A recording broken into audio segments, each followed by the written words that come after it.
Welcome to Baptist Medical News Network. I'm Rhonda McRae. Thank you for joining us today for our online seminar. We're talking about getting ready for swimsuit season. And so to help us with that today, we've got with us Amy Dent. Amy is a, thank you Amy, Amy is a registered dietitian, and she is also the director of Baptist Nutrition Center. So for our audience, we want you to interact with us. So during this live seminar, you can post a question to Amy by going to our website at www.nbhs.org/mednewslive. There's a form at the bottom of the page that says leave a reply. You can post your comment right there. Toward the end of the broadcast, we'll be getting to those questions, and you can ask Amy your question. She may have a comment, something you want to follow up on, or you may have an idea of what you want to see. So be sure and post your questions. Or if you're on Facebook, you can post your questions on the Baptist Health System's wall. We have a page, post your questions on the wall. So with that in mind, Amy, let's get started. Okay. 4 weeks to Memorial Day. Everybody wants to feel good about how they look in their swimsuit this season. So with just 4 weeks, what's the best thing we can do to get ready? Like you said, 4 weeks is not much time at all, and of course we all want to look our best and be as physically fit year-round as possible.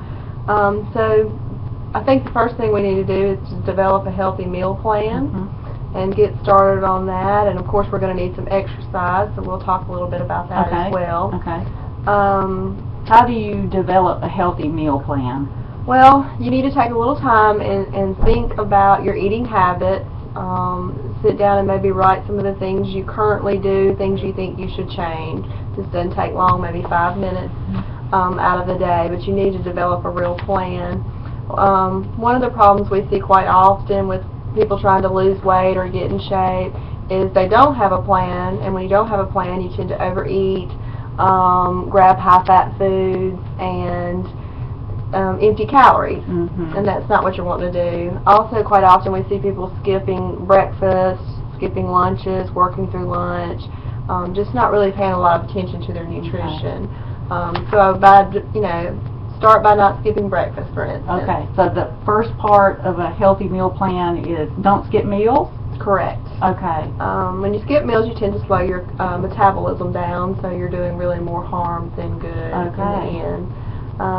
There's some things you can eat. I know a lot of people, we work, you and I work, so we're busy, and I know eating on the go is always an issue, especially in the mornings. I tell people there's wonderful cereal bars on the market now. Cheese toast is a wonderful option, yogurt, anything that you can eat, in the car on your way into work. It's best if you choose something with some fiber and some protein in it, as well as carbohydrate to help fill you up and keep you full until lunch. Okay, so the cheese toast has a carbohydrate and a protein and some fiber fat and some fiber. Okay. Yeah, especially if you choose some whole wheat bread. And that's something anybody can do quickly. Just throw it in the toaster while you're putting your mascara on, for example. Yep, okay, exactly. All right. So talk a little bit about. You talk about a healthy meal plan. Don't skip meals. What else is included in there? Well, for instance, portion sizes are important.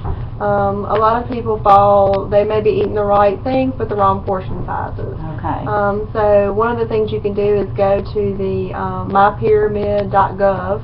Okay. And the food guide pyramid is on there, and you can print it out, and you can revisit that and see what a proper portion size is for many different food items to make sure you're not overeating in one area or another. So that's important. What are some sort of common mistakes you see people make in regard to food portion sizes? Well, it varies from person to person. We all have our favorite foods. It's important to identify those foods, what we call trigger foods. If there's something that you cannot eat without eating more than the recommended portion, we do usually recommend someone stay away from that food. For women, a lot of times it's chocolate. For men, it's meat and potatoes usually. But it varies from person to person, and they usually know their weaknesses. Okay, all right. And for example, portion size, what's a recommended portion size for, say, a protein or a serving of meat? Okay. About 3 to 4 ounces is the recommended size, and a lot of people have heard in the past about the size of a deck of cards or the inside palm of your hand, and that still holds true today. So that's an easy way to just judge things. In restaurants, portion sizes are always larger, especially with meat. And with the economy the way it is, I always recommend my patients share. Order one item and ask for extra plate and split that item, or at least take leftovers home. And then just go ahead and cut it in half while you're there. Yeah, that's a good idea. Yeah. Okay, so we've got don't skip meals, we've got that's part of a healthy plan, and we've got the portion sizes. What else is included in a healthy meal plan? Water. Water. Yeah, most people don't drink enough water. We recommend 64 ounces of water a day, which is a lot. Seems like a lot. Seems like a lot, especially if you don't drink a lot of water now, currently. So we recommend you increase your water. Water helps with a lot of metabolic functions and things that go on within your body. So it also helps to fill you up. Oh, that's a good tip. And avoids you from getting hungry in between meals. Do you have any suggestions for somebody like me? I don't drink 64 ounces of water. What's an easy way to kind of incorporate that in a busy lifestyle? You've got a couple different options. They sell 64-ounce containers now that you could buy at Walmart or wherever, and fill that up in the morning and just know that you need to drink one of those or two of those, however many you need to get there throughout the day. Keep that at your desk, around your work area. But for some people that just really don't like water, there's different sugar-free flavoring packets that you can buy now to add to the water to give it some flavor. For me, what I found has worked best is just know that I need to drink 10 to 12 ounces of water at breakfast, lunch, and dinner, and then 3 times in between. I'm more of I'm going to drink my water and get it in and get it done. I don't walk around with a bottle at work or in my car necessarily. I just have to just drink that water 6 times a day. Rather than sipping on it all day. So you have it as a mid-morning snack and an afternoon snack. Especially if you find yourself getting hungry and you know it's really not lunchtime yet and you know you haven't drank your water, well then you probably need to drink your water. And water will help fill you control the munchies. And carry you through to lunchtime or dinner time, whatever it may be. That is great. And it leads to another question. What are other ways, if we're used to eating more than we need to eat, we're going to have those cravings. What tips do you have to help us feel fuller and kind of manage those cravings? For most people do require a snack at some point in the day, and that varies from person to person. For me, it's 3 o'clock in the afternoon. Always, I can set my watch by because I usually eat an early breakfast and an early lunch, and it's hard for me to make it all the way from 11:30 to 6 p.m. when dinner is. So around 3 p.m. I'm usually needing a snack. But I just recommend like a high fiber snack, and also something that has some protein in it. And again, I go back to like the protein bars that they have now, cereal bars. Those are quick and easy. You can throw them in your purse, keep them in your desk.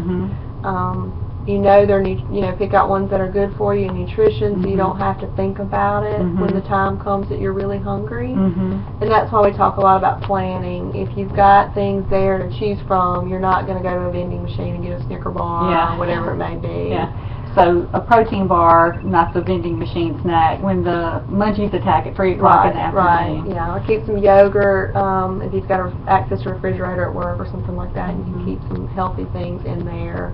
What about, I've heard popcorn is a good snack. Popcorn is a good snack. There's not much protein in popcorn. That's the only downfall. But it will fill you up, and you can have a nice serving of popcorn compared to some other snacks where you don't get much bang for your buck, or So you can munch a little longer, although you don't get the protein. The protein helps to keep you full longer. All right. Good tip for snacking there. So water, meal plan, don't skip meals. What else do we need to be doing?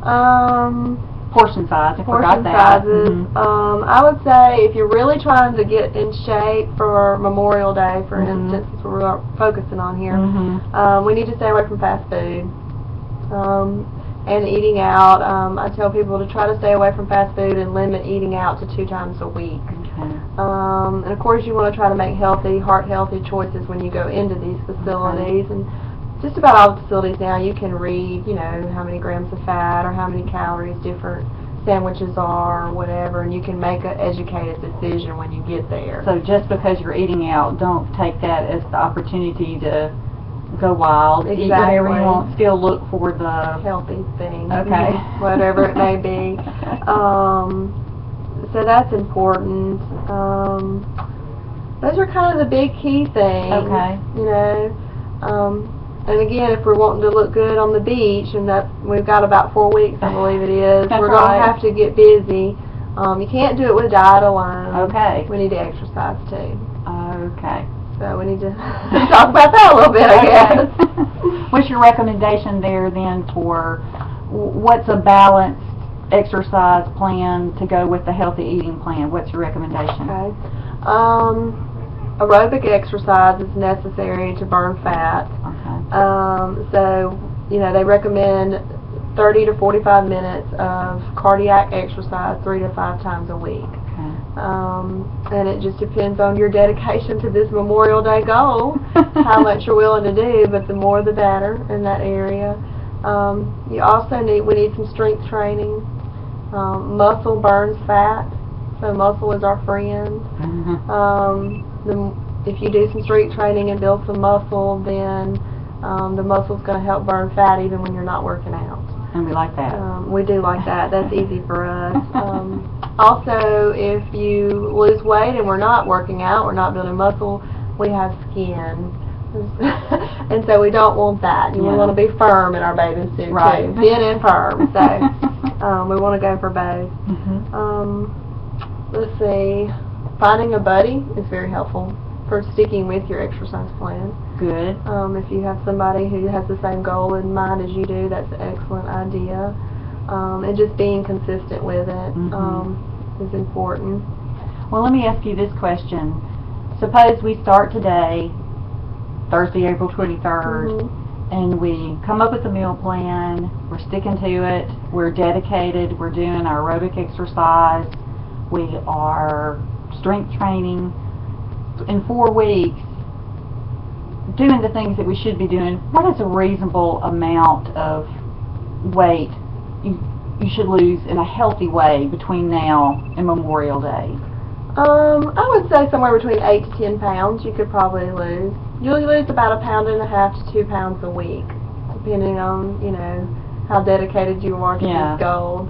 And so that's a good, you're going to feel better about that. If you lose 8 pounds in a month, then you're going to feel much better when you have to put that bathing suit on. Absolutely. And it's good to know that that's a healthy and realistic goal for 4 weeks before Memorial Day. That's great. Well, Amy, let me pause right now and just check to see if we've gotten any questions from our viewers. Excuse me while I refresh the screen.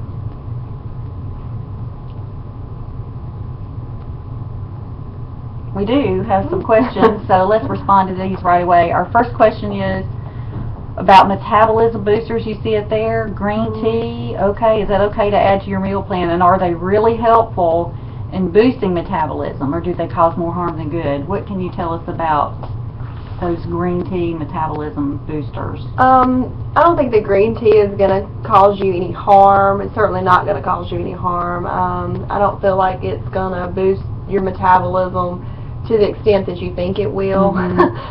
Exercise is the only thing that's really going to increase your metabolism. Where you're, say if you work out in the morning 30 to 45 minutes, aerobic, whatever it may be, that is what's going to keep your metabolism going when you're at your desk at 11 o'clock, you know, and still burning some calories off there. Exercise in the morning before you work, or well, just that's a good idea, general? but exercise in general, either way, yeah. That's where you get your metabolism. And the green tea, if they like the green tea, they can have it, but I don't think it's going to do what they think it's going to do. Does it contribute to the water, the 64 ounces of yeah, water? It can. I would say, you know, of your 64 ounces of water, you could probably have 16 or 32 ounces of that from some other source. Okay. I don't recommend like coffee and sodas, because Okay. that's kind of working against what we're trying to do here. But certainly, you know, I mean, Diet Coke is a liquid and that kind of thing. Okay. Water's best, but I realize we do want some flavor. Other things. Flavor, right. Okay. All right. Great question. Thanks for sending that in. All right. How do we get the discipline to do what we know we need to do? That's another great question. Thanks for sending that in. The discipline, I mean, like I said, setting the goal. If you have an event you want to go to, and you just, when you start feeling weakness and you're wanting to kind of cheat or not exercise that day, you just have to think to yourself, what's more important to me? Looking good in this swimsuit on Memorial Day with friends and family around, or this piece of chocolate cake? So keeping the long-term goal in mind and making the choice in light of that instead of the immediate craving. Exactly. Okay. A lot of people, you know, it's kind of like nobody likes to take medicine, but you have to. Right. And for some people, you just have to tell yourself, I'm going to do this. You know, it's not what I want to do at the moment, but I know once I finish, I'll feel better. And for anybody who's ever worked at a gym, you know, sometimes you don't really want to go, but once you get there, you're fine. Right. And you know, when you leave, when you're done, so glad you went. Right. You feel so much better about yourself. So it's just that. And the buddy system, again, if you've got somebody who can pull you up and say, come on, we're going to go. Right. That's very helpful. Right. Well, in terms of like food cravings, I've heard to wait 10 minutes. Have you ever heard that recommendation? I haven't heard that, but it certainly makes sense. You know, I don't think 10 minutes would do it for me. But 10 minutes and then go get the protein bar? Yeah. You know, I would have to go get something else, I'm sure. But like things that I love that I know are not the healthiest, I don't keep them in my home. Right. I do love chocolate. That's one of my weaknesses. I don't keep those things in my home. You know, I have small children and we do have snacks, but we have like graham crackers and vanilla wafers and things of that nature. I'm not going to overeat on those. Right. Because they're not my favorite. Right. You know, but and they're still snacks. And they still have that little sweet taste. Right. That may satisfy. Okay. All right. Yeah. That's another great question. Thank you. And we have a question, what about guys? Same tips? Yeah. Same tips in general? The Works same thing? If it's of average fitness guy, then all these tips will work exactly the same. Now, if it's a guy who's trying to bulk up, that kind of gets into a whole nother thing. Okay. You're going to need more protein to do that and continue to push the water. But that's a different seminar. Maybe we'll be getting back to you on that one. And then we have another question. What is a good, safe weight loss goal for now until Memorial Day? I think we've covered that, but... Yeah, I would say 8 pounds is a realistic goal. I think we're right at 4 weeks from Memorial Day. So if we get 2 pounds off a week, that's a good, safe weight loss, and it's also maintainable. If you're getting a lot more than that, you're going to get some fluid loss. And it's going to be harder to kind of keep that off. So if you can get 8 to 10 pounds in 4 weeks, you'll be able to keep that weight off even after Memorial Day. And that's what we want. Right. Yeah. Because what we're really talking about here is getting started in time to make a difference for Memorial Day, but really it's about maintaining a healthy weight for life. Right, exactly. Right. Okay. I don't recommend people yo-yo diet, and I certainly don't recommend them fasting or doing anything like that just to get in shape quickly. You just need to implement the things that are going to get the weight off and keep the weight off. Well, that kind of raises the question. Certainly people will be tempted if they have more than 8 pounds to lose, say, before Memorial Day, to maybe try some unhealthy practices for losing weight, what would you say to a person like that? Don't do it. It's going to do more harm than good in the end. I've seen lots of people over the years lose weight and regain it, and lose weight and regain it through a variety of different methods, and it really messes your metabolism up as far as your lifelong metabolism. Okay. That's very common in women. I see women all the time in their 50s and 60s who have dieted since they were in their teens in high school, and their metabolism is extremely slow. When you deprive yourself of calories and you skip meals, your metabolism slows down.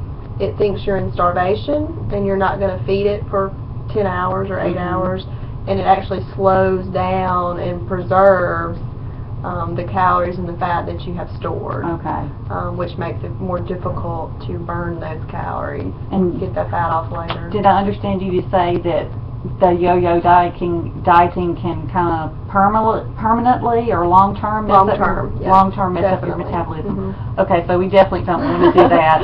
Let me, excuse me, I'm going to refresh this page and see if we have any more questions. Okay.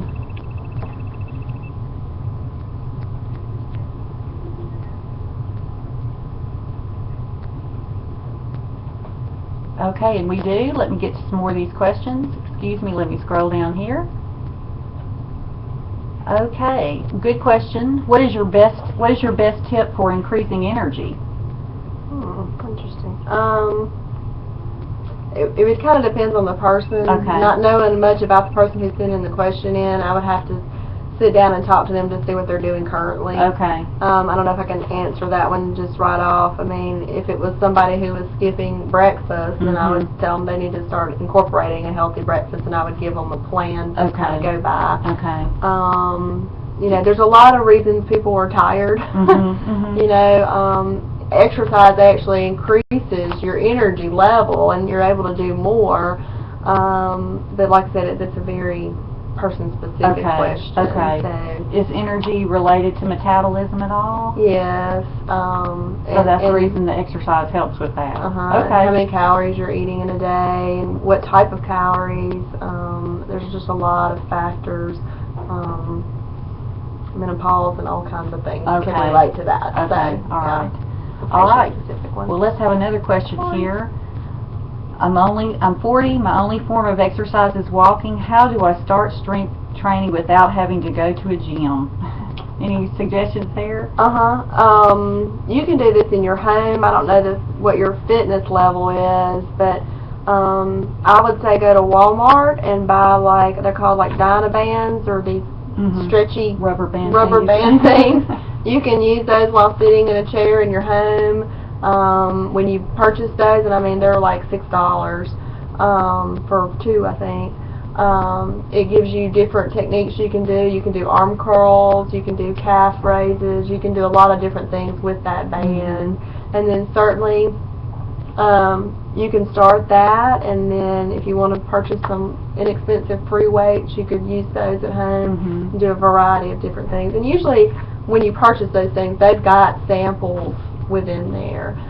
Sample exercises? Sample exercises to kind of show you how to use the equipment, basically. Okay. And, you know, there's nothing wrong with videos. Exercise, I mean, there's lots of strength training videos on the market that you can purchase. There's a channel on my TV, I can't remember what channel it is, that has a lot of early morning just stretching and that kind of thing. Okay. There's a lot of stuff that can be done at home. You don't have to go to the gym. Okay. All right. Good question. Thank you. All right. What is your opinion about over-the-counter weight loss pills? And we won't name the brand there, but... I'm not an advocate of any of them. If there was a pill that could cure weight loss, then somebody would be very, very wealthy by now, and I would be out of a job. I don't advocate any of those pills at this time. I've seen pills come and go on and off the market. Some taken off the market for bad side effects, you know, in the past. So I'm not a proponent of those at all. I think solid nutrition and exercise will get you so much more, and you won't have to risk any side effects down the road. I think that's something that maybe isn't talked about much, is the potential side effects with those drugs, but I don't know of any side effects to exercise. Right, exactly. Other than, I guess, possible injury. But okay, those are great questions. Let me get over here to Facebook. Excuse me, I'm going to refresh that page and see if we have any questions posted on the wall there. I think most of our questions are probably coming in over the Baptist website, but let's just be sure.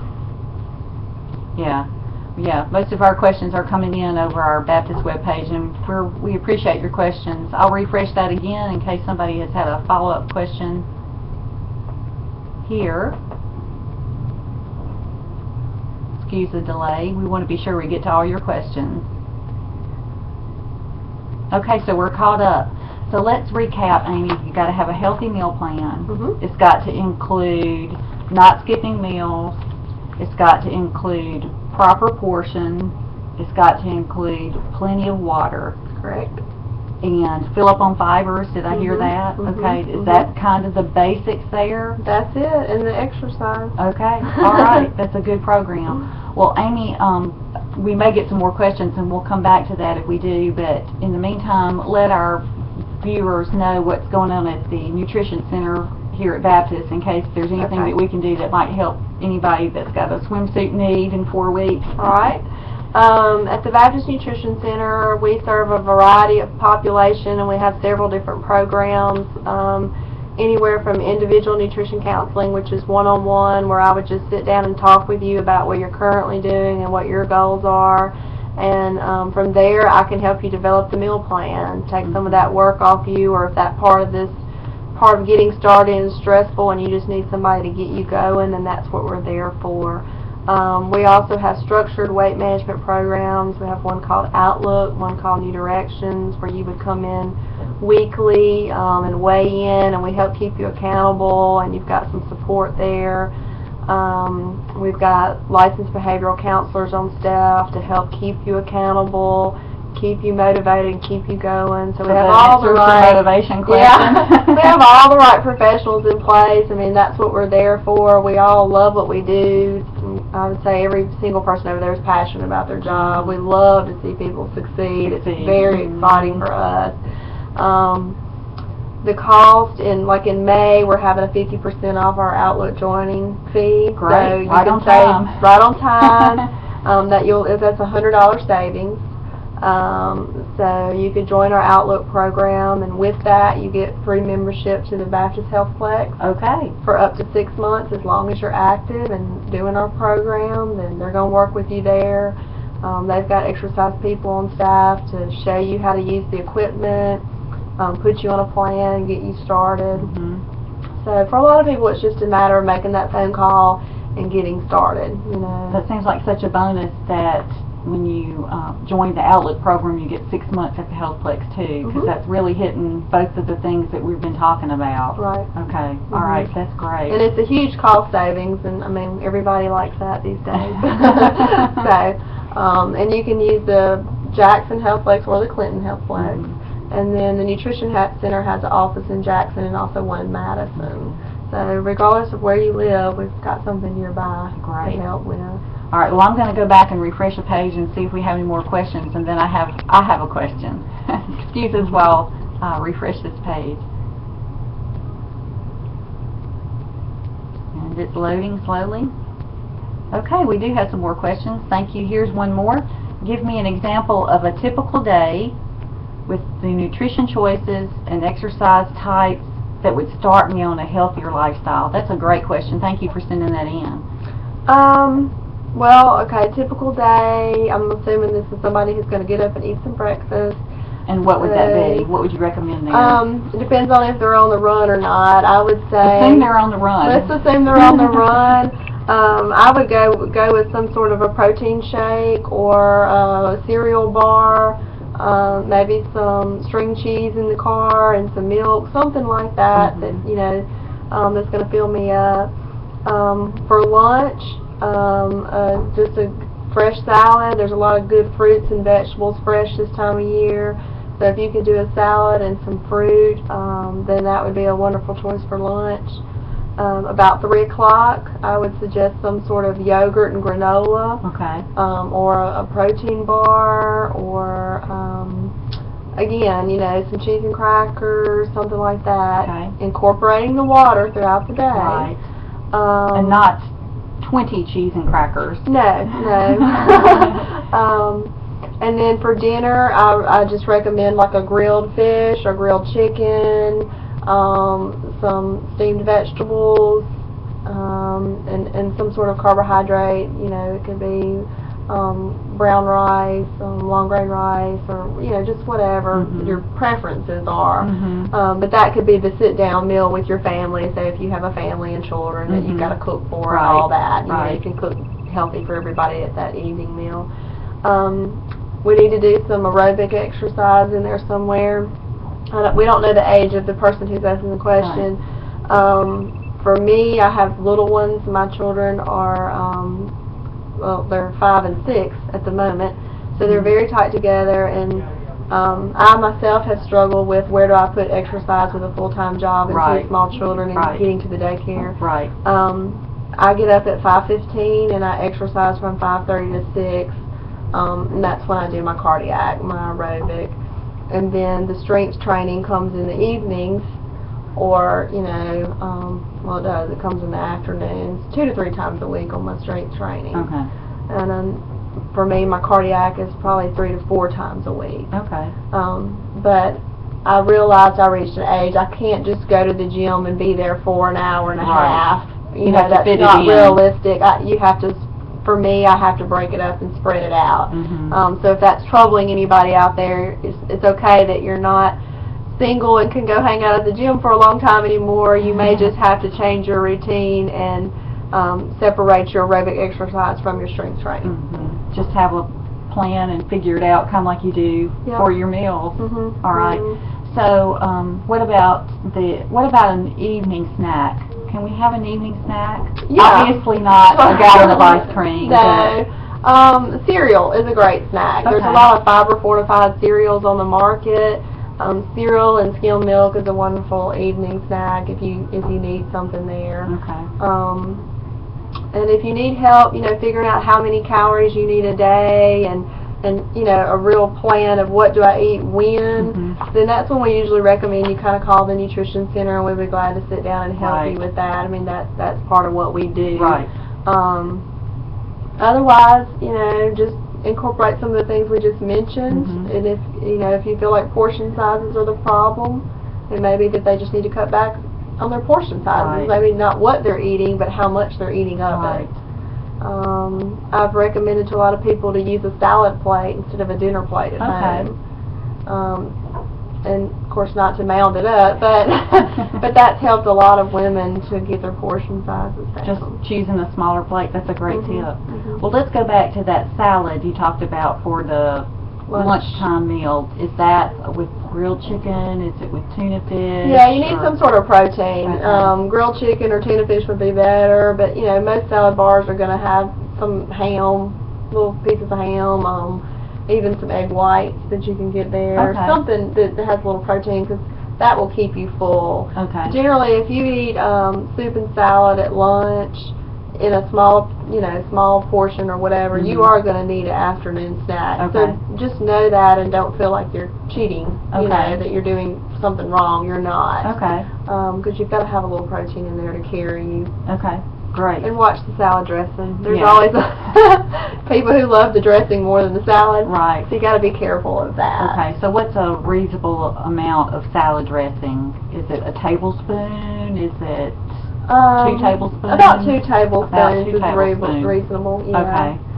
And then for those for those that just have to do fast food, because it's going to happen, it's going to come up, I certainly recommend you take the time to just kind of look at the calories on the different items and pick the lowest one you can find.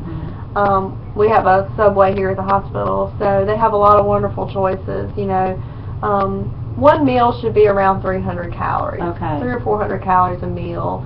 And so, like when you go to a fast food restaurant, if you can look for something that's less than 300 calories total, that's the chicken sandwich and the side salad or whatever. Not each component. Not each component, then you can rest assured you've made a pretty good Okay. choice then. That's Yeah. great. Right. All right, Amy, I'm going to refresh one more time, and I see we're going over, so let me take last questions and then we'll wrap this up.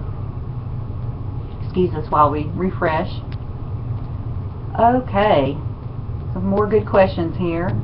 One more. We'll take this last question. You really have to just make your mind up to exercise and eat right, so it's really a lifestyle change. Would you agree with that? Correct. Absolutely. Okay. Usually for most people who haven't been exercising and eating right, it's a mindset, lifestyle change, and they come to a point in their life they realize that they either have to give up something they've been doing and just make this a priority. I know a lot of working moms, they put their job and their children as first priority, which are very important, but if you don't take care of yourself, eventually that's going to catch up with you. Right. And you can't take care of the ones that you love the most. So for me, that's when the 5:15 a.m. thing came in. I just had to make the choice that I'm going to get up and do this 3 or 4 times a week. Now, if we have a bad night and a sick child at home and I don't get up at 5:15, I don't beat myself up about it. I just try to make sure I get those 3 to 4 times in for that week. Right. There's always tomorrow. So if you do slip, it's not a complete failure. Right. And I think a lot of times people think, oh, I messed up, so why bother, and I quit or I give up. You just have to consistently stay at it. Okay. That's great. And don't beat yourself up too bad if it didn't work out just right one day. That's encouraging. Yeah. Okay, so we need to wrap up now. Thank you so much for joining us today and for sending in great questions. Amy, thank you so much for your expertise. I'm encouraged personally to know I can, in a healthy way, lose 8 pounds before Memorial Day if I'll get the plan and stick to it and do my exercise. And we hope you will join us for future live seminars on the Baptist Medical News Network. Remember, if you need help with your nutrition needs, you can contact Amy at the Nutrition Center. Amy, give us that telephone number. It's 601-973-1624, and that's our Jackson office, and we're open Monday through Friday, and if you need Madison, we'll be glad to transfer you out there. Okay, and keep in mind, May special, $100 savings for people who join the Outlook program in May. So thanks again for joining us, and we will keep you posted on future online seminars. Thank you so much.